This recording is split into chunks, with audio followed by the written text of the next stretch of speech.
وَيَوْمَ يَحْشُرُهُمْ كَأَن لَّمْ يَلْبَثُوا إِلَّا سَاعَةً مِّنَ النَّهَارِ. آج دنیا میں یہ قیامت کے وقوع کا انکار کر رہے ہیں. دنیا میں یہ کہہ رہے ہیں کہ نہیں قیامت نہیں آئے گی. محمد صلی اللہ علیہ وسلم جو کہتے ہیں کہ دوبارہ زندہ ہونا ہے تو نہ ہم مر گئے مٹی ہو کے ختم. تبھی تو شرک کر رہے ہیں یہ لوگ. اللہ کے سامنے جواب کا احساس ہوتا تو سوچتے کہ ہم صحیح کر رہے ہیں کہ غلط کر رہے ہیں. لیکن اللہ کہتے ہیں کہ جس دنیا کے پیچھے یہ آخرت کا انکار کر رہے ہیں، کیونکہ آخرت مانیں گے تو دنیا کی لذتیں چھوڑنی پڑیں گی، صحیح عقیدہ اختیار کرنا پڑے گا. تو جس دنیا کے پیچھے یہ آخرت کا انکار کر رہے ہیں وہ دنیا آخرت کے مقابلے میں بہت تھوڑی ہے. اس حالت کو اللہ نے یہاں بیان کیا. وہ کیا ہے؟ وَيَوْمَ يَحْشُرُهُمْ، جس دن اللہ ان کو قیامت کے دن جمع کرے گا. كَأَن لَّمْ يَلْبَثُوا، ایسے ہو جائیں گے گویا کہ یہ دنیا میں رہے ہی نہیں. إِلَّا سَاعَةً مِّنَ النَّهَارِ، مگر یہ کہ دن کے تھوڑے سے حصے میں. یعنی ان کو ایسا لگے گا کہ اللہ نے ہمیں زندگی 24 گھنٹے کی بھی نہیں دی. یہ مضمون بھی قرآن میں کئی جگہ بیان ہوا ہے کہ آپس میں ایک دوسرے سے پوچھ رہے ہوں گے إِن لَبِثْتُمْ إِلَّا قَلِيلًا، بھائی بتاؤ ہم دنیا میں کتنے دن رہے تھے. کوئی کہے گا 1 دن رہے، کوئی کہے گا آدھے دن رہے. یعنی آخرت کا اتنا طویل دن ہوگا نا، اتنی طویل زندگی ہوگی آخرت کی، اس کے مقابلے میں یہ دنیا کی زندگی 24 گھنٹے سے بھی کم لگ رہی ہوگی. تو اس پہ ان کو حسرت ہوگی کہ اتنی چھوٹی سی حیات کے لیے، اتنی چھوٹی سی حیات اور زندگی کو بنانے کے لیے ہم نے اتنی بڑی آخرت کا کیسے سودا کر لیا. تو قرآن اس کو کہتا ہے وَيَوْمَ يَحْشُرُهُمْ، جس دن اللہ ان کو جمع کرے گا. كَأَن لَّمْ يَلْبَثُوا، ایسے ہو جائیں گے گویا رہے ہی نہیں دنیا میں مگر ایک چھوٹی سی گھڑی دن کے وقت کی. يَتَعَارَفُونَ بَيْنَهُمْ، اور ایک دوسرے کو پہچان بھی رہے ہوں گے. اسی وجہ سے ایک دوسرے سے سوالات بھی کریں گے. قرآن میں دوسرے مقام پر آتا ہے ایک دوسرے سے پوچھیں گے یار تم بتاؤ ہم دنیا میں کتنے رہے. کیونکہ جب ایک دوسرے سے اپنا غم شیئر کرتے ہیں نا تو حسرت اور بڑھتی ہے. تو وہ غم شیئر کریں گے ایک دوسرے کے ساتھ کہ بتاؤ تم کتنا رہے. وہ کہے گا ہم بھی تھوڑے سے رہے تھے، ہم بھی تھوڑے سے. تو ایک دوسرے کو کہیں گے پہچان کے نا، پہچاننے کے بعد ایک دوسرے سے کہیں گے کہ یار ہم نے کتنی بڑی حماقت کی ہے کہ اس چھوٹی سی دنیا کے پیچھے ہم نے اتنی بڑی آخرت کو تباہ کر دیا. آگے قرآن کہہ رہا ہے قد خسر الذین کذبوا بلقاء اللہ، واقعی خسارے میں چلے گئے وہ لوگ جنہوں نے اللہ کی ملاقات کا انکار کیا. دنیا میں رہ کر آخرت کا انکار کر کے کیا خسارہ کیا؟ چھوٹی سی زندگی کی خاطر اس آخرت کو برباد کر دیا. وما کانوا مہتدین، اور پھر یہ ہدایت یافتہ نہیں ہوئے. آخرت کو مان لیتے تو پھر سیدھے راستے پہ چلنے کی توفیق ملتی، کیونکہ آخرت ہی سے کے عقیدے سے ہی انسان کو موٹیویشن ملتی ہے. آخرت کا انکار کر لیا پھر تو وہ گمراہی کے راستے کھلے ہوئے ہیں. وَإِمَّا نُرِيَنَّكَ بَعْضَ الَّذِي نَعِدُهُمْ، اب جب بھی قیامت کی بات آتی تھی، قیامت سے متعلق آیتیں نازل ہوتی، فوراً مشرکین کہہ لیتے بھئی قیامت میں کیوں، ابھی عذاب لے آؤ نا، ابھی عذاب لے آؤ. پھر نبی صلی اللہ علیہ وسلم غمزدہ ہوتے تو اللہ نے اس کا جواب نازل کیا کہ اللہ چاہے تو جو آخرت میں عذاب آنا ہے اس کا کچھ حصہ دنیا میں بھی لا سکتا ہے، اور چاہے تو نہیں بھی لا سکتا. اور اے نبی آپ جو ان کے درمیان موجود ہیں، اگر ان پر عذاب نہیں بھی آیا تو آپ پر تو وفات آ جائے گی، اللہ آپ کو ان سے ہٹا لے گا، اٹھا لے گا. آپ نے بھی ہمیشہ ان میں نہیں رہنا ہے، لہذا آپ بھی ہمیشہ ان کے تانے نہیں سنیں گے. تو اس لیے یا تو اللہ تسلی آپ کو اس طرح سے دے رہا ہے کہ یہ مرے نہ مرے آپ پر تو موت واقع ہو جائے گی نا، آپ کو اللہ ان سے جدا کر دے گا. اور یہ بھی ممکن ہے کہ اللہ آپ کی زندگی میں ان کو عذاب دے دے. تو دونوں کام آپ کی تسلی کے لیے. اگر ان پر عذاب آ گیا تو بھی آپ کو تسلی، کیونکہ نبی صلی اللہ علیہ وسلم جب کہتے تھے عذاب آئے گا وہ کہتے تھے کہاں ہے عذاب، لاؤ نا. تو ظاہر ہے پھر نبی صلی اللہ علیہ وسلم کو وہ جھٹلاتے تھے، اس سے آپ کو غم ہوتا تھا کہ اگر نہیں آتا عذاب تو یہ مجھے جھٹلا رہے ہیں، عذاب یعنی اور مذاق کر رہے ہیں یہ لوگ. تو اللہ نے کہا کہ آپ ہمیشہ ان میں نہیں رہیں گے، آپ کو بھی اللہ اٹھا لے گا. اور یعنی اللہ چاہتا تو ان کو عذاب لائے گا، اس سے بھی آپ کا سچا ہونا ثابت ہو جائے گا. اور اللہ یہ بھی کر سکتا ہے کہ عذاب نہ لے کر آئے لیکن آپ کو اٹھا لے. جب آپ کو اٹھا لے گا تو پھر آپ کو یہ تانے سننے کو نہیں ملیں گے. تو دونوں کام آپ کے لیے بہتر ہیں. تو ان دونوں میں زیادہ غور کرنے کی ضرورت نہیں ہے. اصل یہ ہے کہ لوٹ کر تو انہوں نے ہمارے پاس ہی آنا ہے. تو اے نبی صلی اللہ علیہ وسلم، آپ کی موت واقع ہو یا نہ ہو، ان پر عذاب آئے نہ آئے، انجام یہ خود اپنی آنکھوں سے قیامت کے دن دیکھ لیں گے. اس دن فتح آپ ہی کی ہوگی. اس دن آپ ان سے کہیں گے دیکھو جس عذاب کا میں وعدہ کرتا تھا پورا ہوا کہ نہیں ہوا. تو رزلٹ آپ ہی کے حق میں ہے, لہذا آپ کو غمزدہ ہونے کی کیا ضرورت ہے. وَإِمَّا نُرِيَنَّكَ بَعْضَ الَّذِي نَعِدُهُمْ, اگر ہم چاہیں تو اے نبی ہم دکھا دیں آپ کو وہ بعض عذاب جس کا ہم ان سے وعدہ کر رہے ہیں, ہم آپ کو زندگی میں دکھا سکتے ہیں. أَوْ نَتَوَفَّيَنَّكَ, یا ہم چاہیں تو آپ کو وفات دے کے اپنے پاس بلا سکتے ہیں. لیکن فَإِلَيْنَا مَرْجِعُهُمْ, لوٹنا ان سب نے ہماری ہی طرف ہے. ثُمَّ اللَّهُ شَهِيدٌ عَلَى مَا يَفْعَلُونَ, پھر اللہ گواہ ہے ان تمام اعمال پر جو یہ کر رہے ہیں, تو اس کے حساب سے اللہ سزا دے دے گا. تو قیامت کے دن بالآخر فتح آپ ہی کی ہوگی, آپ کے سارے دعوے سچے ثابت ہو جائیں گے. تو آپ غم نہ کریں. اور اگلی آیت میں کیا کہا کہ رہا یہ مسئلہ کہ یعنی یہ جو مان رہے ہیں نا کہ عذاب نہیں آئے گا, تو اس کا قرآن نے اگلی آیت میں اور واضح انداز میں جواب دیا. وَلِكُلِّ أُمَّةٍ الرَّسُولُ, ہر امت کے لیے ایک رسول ہوا کرتا ہے. فَإِذَا جَاءَ رَسُولُهُمْ, جب وہ رسول آ جاتا ہے, قُضِيَ بَيْنَهُمْ بِالْقِسْطِ, تو اس امت کے درمیان انصاف کے ساتھ فیصلہ کر دیا جاتا ہے.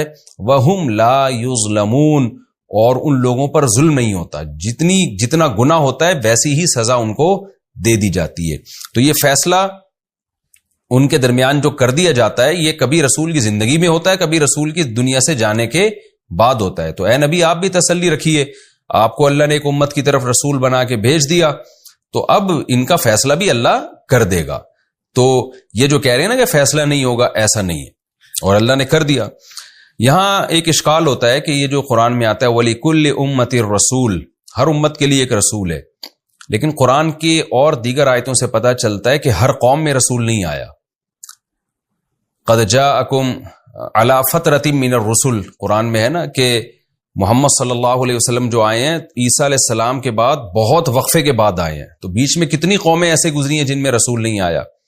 تو اس لیے علماء نے اس کے دو مفہوم بیان کیے ہیں اس آیت کے. ایک مفہوم تو یہ ہے کہ یہاں امت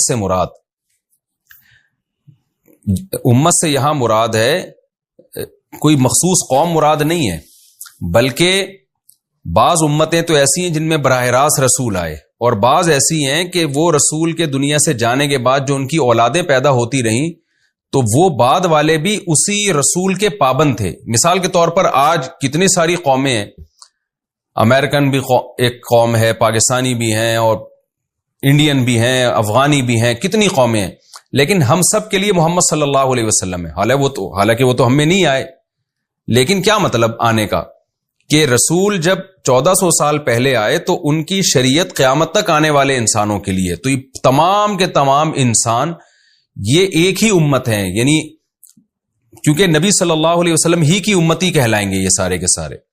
تو اس معنی میں اللہ نے ہر قوم میں رسول بھیجا. اس سے پتہ چلا کہ حضرت عیسیٰ علیہ السلام بنی اسرائیل میں آئے تو بنی اسرائیل کے جو ہمارے نبی تک جتنے پیغمبر تھے, جتنے بنی اسرائیل کے لوگ تھے, وہ سارے عیسیٰ علیہ السلام کے پابند تھے ان کی شریعت کے.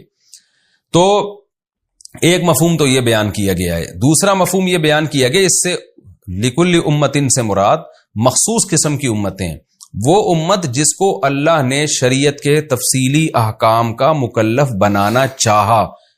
ایسی امتوں میں سے ہر امت میں رسول آیا. کچھ امتیں ایسی ہیں جن کو اللہ نے تفصیلی احکام کا مکلف بنانا ہی نہیں چاہا, جیسے کہ یہ مسئلہ عقیدے کی کتابوں میں لکھا ہوتا ہے نا کہ بہت سے لوگ ایسے ہیں جن میں کو نہ پیغمبر خود آئے نہ پیغمبر کی تعلیمات وہاں پہنچی.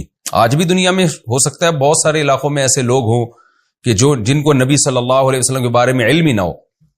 تو ایسے لوگوں کے بارے میں جو راجح قول ہے وہ یہ ہے کہ ان سے شریعت کے بارے میں سوال نہیں ہوگا, ان سے صرف عقیدہ توحید کے بارے میں سوال ہوگا, کیونکہ توحید کا عقیدہ یہ عقل سے ثابت ہے, باقی کسی چیز کا ان سے سوال نہیں ہوگا. تو پھر اس آیت پر اشکال ہوگا کہ اللہ تو کہتے ہیں میں نے ہر امت میں رسول بھیجا ہے. جب ہر امت میں رسول ہے تو پھر ایسی قومیں بھی تو دنیا میں ہیں جن سے یعنی شریعت کے بارے میں سوال ہی نہیں ہوگا, کیونکہ ان تک رسول کی تعلیمات ہی نہیں پہنچی. تو پھر اس آیت کا مطلب کیا ہوگا کہ اس یہاں امت سے وہ امت مراد ہے جن کو اللہ شرعی احکام کا مکلف بنانا چاہتا ہے. تو ان سے پھر پوری شریعت کی بھی یعنی ان سے سوال ہوگا, شریعت کے دیگر احکام کا, نماز کا, روزے کا, حج کا, زکوٰۃ کا, یہ سب چیزوں کا ان سے سوال ہوگا. تو یہ پھر اس سے تمام امتیں مراد نہیں ہیں, مخصوص قسم کی امتیں جن میں رسول کی تعلیمات پہنچی. تو یہ دو تفسیریں اس کی گئی ہیں. خیر خلاصہ اس آیت کا یہ ہے کہ جب بھی رسول آتے ہیں یا ان کی تعلیمات پہنچتی ہیں تو پھر اللہ تعالی حق کے ساتھ فیصلہ کر دیتے ہیں. یعنی یہ فیصلہ دنیا میں دلائل کی دنیا میں کرتے ہیں اور آخرت میں پریکٹیکلی کر دیں گے. دنیا میں دلائل کی دنیا میں کیسے؟ یعنی دلائل سے، حجت سے اللہ تعالیٰ باطل کا باطل ہونا ثابت کر دیتے ہیں. اس طرح سے فیصلہ ہوتا ہے. اور عملی فیصلہ وہ بہرحال قیامت کے دن ہوگا، جس میں نافرمانوں کو سزا اور فرمانبرداروں کو جزا دی جائے گی. قل ارأیتم ان اتاکم وَيَقُولُونَ مَتَىٰ هَٰذَا الْوَعْدُ إِن كُنتُمْ صَادِقِينَ، اور یہ کہتے ہیں یہ وعدہ کب پورا ہوگا اگر تم سچے ہو. قُل لَّا أَمْلِكُ لِنَفْسِي ضَرًّا وَلَا نَفْعًا، اے نبی آپ ان سے کہہ دیجئے میں اپنے نفع اور نقصان کا مالک نہیں ہوں. کیا مطلب؟ تم کہہ رہے ہو کب قیامت آئے گی، کب وعدہ پورا ہوگا، تو میں کوئی عالم الغیب تھوڑی ہوں، میں تو بشر ہوں. بشر نفع اور نقصان کا مالک نہیں ہوتا. جو عالم الغیب ہوتا ہے نا اس کو تو کبھی نقصان ہو ہی نہیں سکتا، اسے پتا ہے کل یہ ہو جائے گا تو پہلے سے ہی احتیاط کر لو. جبکہ میں تو تم دیکھ رہے ہو نفع نقصان کا مالک ہی نہیں ہوں، تو اس کا مطلب مجھے فیوچر کا علم نہیں ہے.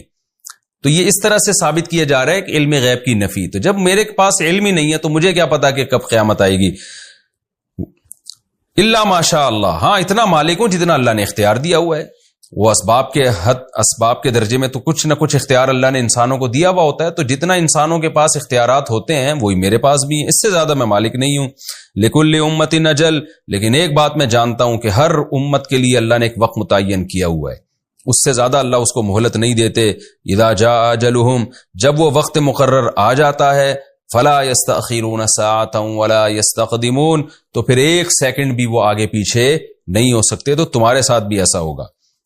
قل ارأیتم ان اتاکم عذابہ بیاتا او نہارا، اے نبی آپ ان سے کہہ دیجئے تم جس عذاب کی جلدی کر رہے ہو، بار بار کہہ رہے ہو کب آئے گا کب آئے گا، تو یہ سوال ہی اس لیے پوچھتے تھے کہ جلدی کیوں نہیں آ رہا. تو اے نبی آپ ان کو بتائیے کہ بتاؤ تو صحیح، اگر اللہ کا واقعی میں عذاب دن میں یا رات میں کسی ٹائم پہ آ جائے تو ماذا یستعجل منہ المجرمون، تو بتاؤ مجرم لوگ کس چیز کی جلدی میں چاہ رہے ہیں. یعنی جب عذاب آئے گا تو پھر میں تم سے پوچھوں گا اس کی جلدی میں چاہ رہے تھے تم، تو اس بات کا بھی تو خطرہ ہے کہ ابھی آ جائے. ٹھیک ہے اصل وعدہ تو قیامت کا ہے، لیکن امکان تو ہے نا کہ اللہ پہلے ہی دے دے.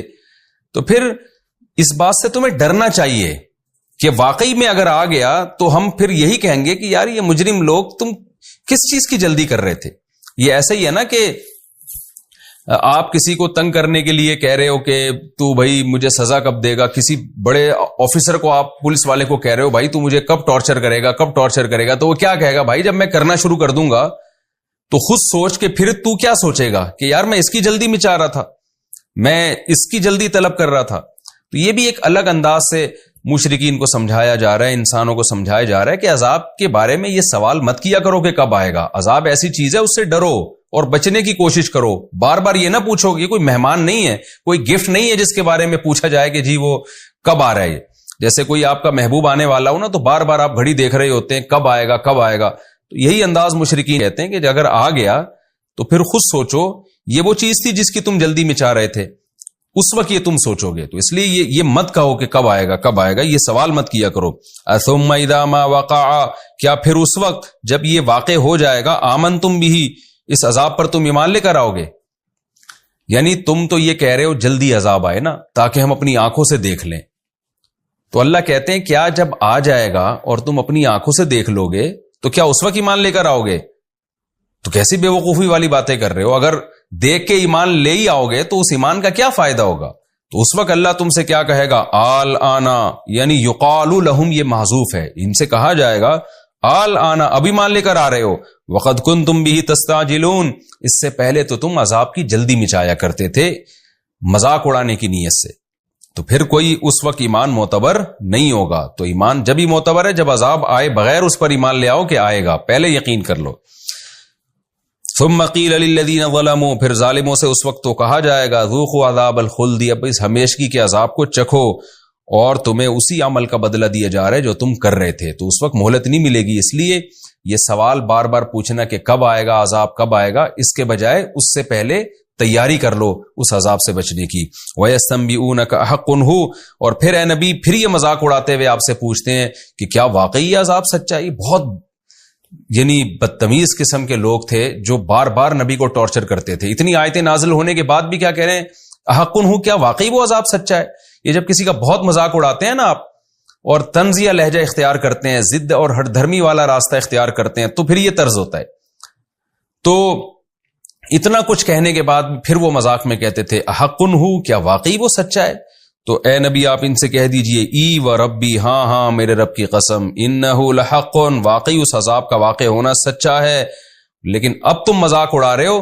وما انتم بمعجزین، جب آئے گا نا اس وقت تم اللہ کو ہرا نہیں سکتے. ابھی اڑا لو جتنا مذاق اڑانا ہے اور ایسے طنزیہ سوالات کرتے رہو بیٹھ کے، لیکن جب آئے گا اس وقت تم اللہ کو ہرا نہیں سکتے.